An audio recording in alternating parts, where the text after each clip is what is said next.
Ngiyakubusela ngegama likaJesu kuphi nakuphi lapho ukana khona.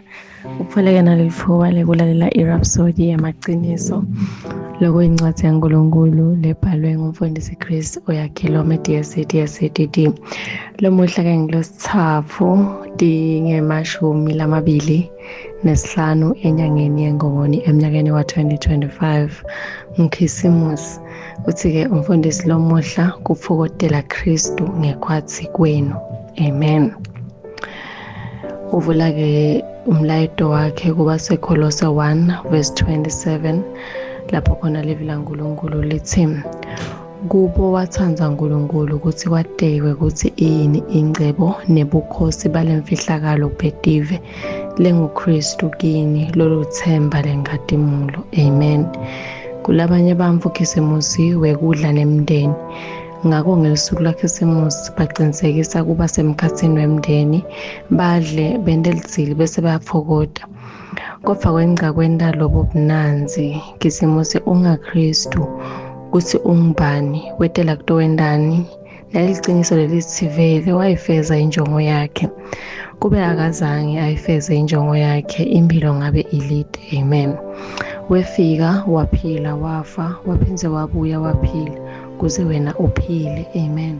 Wathi kuJohane 10:10 ku-Amplified Version, ngidele ukuthi babe nako ukuphila futhi bakufokotele babe nako ukuphuphuma kugcwale kuze kuchitheke ngephandle. 1 John 3:8 uthi yona le njongo le imvodzana yaNkulunkulu yavedwa kuze ibhubhise imisebenzi yaSathane. Yena loyo Jesu uyabuya futhi sesikhathi sekumkhonda ngeqiniso, sesikhathi sekumatimbamba. Amen. Titus 2:13 usitshela imvo lemnanzi ngekuthi ungubani uNkulunkulu lomkhulu wemsindisi wethu. Sibhekele lo themba lelibusisekile nekuvela lokukhadimulako waNkulunkulu lomkhulu wemsindisi wethu Jesu Kristu. Titus 2:13-14. Ukubonile lo Jesu uNkulunkulu ngesikhathi atalwa emkhatsini wethu bekabitwa Emmanuel, uNkulunkulu unathi. Kuba seKolose 1:19 iBhayibheli lithi kuphelela kwaNkulunkulu ukuhlala kuye, kuphelela kwaNkulunkulu kuhleti kuJesu Kristu, ngoba kuye kuhleti bonke kuNkulunkulu ngekuphelela emtimbeni. Jesu Kristu ungumtimba waNkulunkulu, konke langiko uNkulunkulu kuJesu. Amen. Kofanayi ingcenye lekutsata kakhulu lo Jesu loNkulunkulu lomkhulu nemsindisi wethu akekho nje kuphela nawe lamuhla kodwa ukuwe. Nguloko lesikufunde embhalweni wethu wekuvula, Kristu kuwe lithemba lenkadimulo. Lokhu ngikona kuchaza khisimusi sibili. Khisimusi kupfokotela Kristu ngekhatsi kwakho. Usengakade kuthi khisimusi uyini nekuthi ungamfokotela njani khisimusi kuze ube nekuconza ukuthi empeleni Kristu uhlala emagumbini enhlitiyo yakho. Kupfokotela lokhu ngiko kucala na ufika esembulweni saNkulunkulu sakhisimusi lesingiKristu ngekhatsi kuwo lolu themba lenkadimulo. Amen. Lolu bekulihlelo lwaNkulunkulu kusukela ekucaleni. Lokhu ngilabe solo akufuna ukuthi sigcwaliswe noma singcingcwe ngako konke kuphelela kwaNkulunkulu njengoba Jesu abenjalo. Amen. Uma-ke ufisile kuvisisa kabanti isifundo salamuhla, ungachubeka ufunze baseKolose 1:26-27, Titus 2:13-14, baseKolose 19:19, baseKolose 2:9, baseFesu 3:19. Kulesikhathi sanyalo sitafusana umthandazo udawusha emva kwami uthi ngiyapfokota kuleli qiniso leMkulunkulu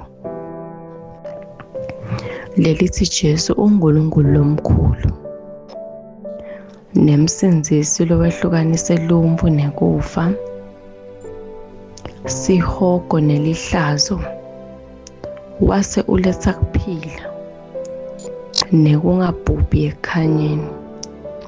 Ngipfokotela bunye bami naKristu nempilo yakhe uNkulunkulu lekimi, lesho kuncoba emandla kwehlula inkatimulo nekwengamela ngetulu kwesono nemandla ebumnyama. Amen. Ngiyathemba ukuthi uyijabulele kakhulu iRhapsody yethu yalamuhla njengoba kunguKhisimusi. Siyakumema-ke ukuthi wende Jesu abe yinkosi yokuphila kwakho ngekuthi-ke uthandaze nangu umthandazo emva kwami.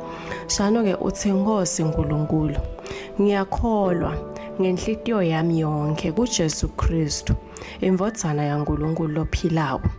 Ngiyakholwa ukuthi wangifela futhi uNkulunkulu wamvusa ekufeni. Ngiyakholwa ukuthi uyaphila lamuhla. Ngiyavuma ngemlomo wami ukuthi Jesu Kristu uyinkosi yokuphila kwami kusukela lomuhla. Ngaye nangeligama lakhe nginekuphila lokuphakatha, sengidelwe kabusha. Ngiyabonga Nkosi, ngiyekusinzisa umphefumulo wami. Nyalo sengumfana waNkulunkulu. Haleluya. Siyakuhalalisela nyalo sewungumfana waNkulunkulu. Kanti-ke kufunza kabanti ngempilo yakho lensha kuKristu. Sikhona njengelibandla laseChrist Embassy eSwatini. Ungasishayela ku-7607 2865 noma-ke 76124 noma-ke usibhalele eposini lefu lembane lelithi ce@swatini@gmail.com. Siyabonga. Kanti-ke ngifuna ukuthi ukhumbule ukuthi kulalela kwakho kwale Rhapsody yamaqiniso lomuhla akukabi nje yimvo ukuthi uyiphole ngeliphuba, kepha kube yimvo lehlelwe uNkulunkulu kujinja impilo yakho lamuhla. Amen.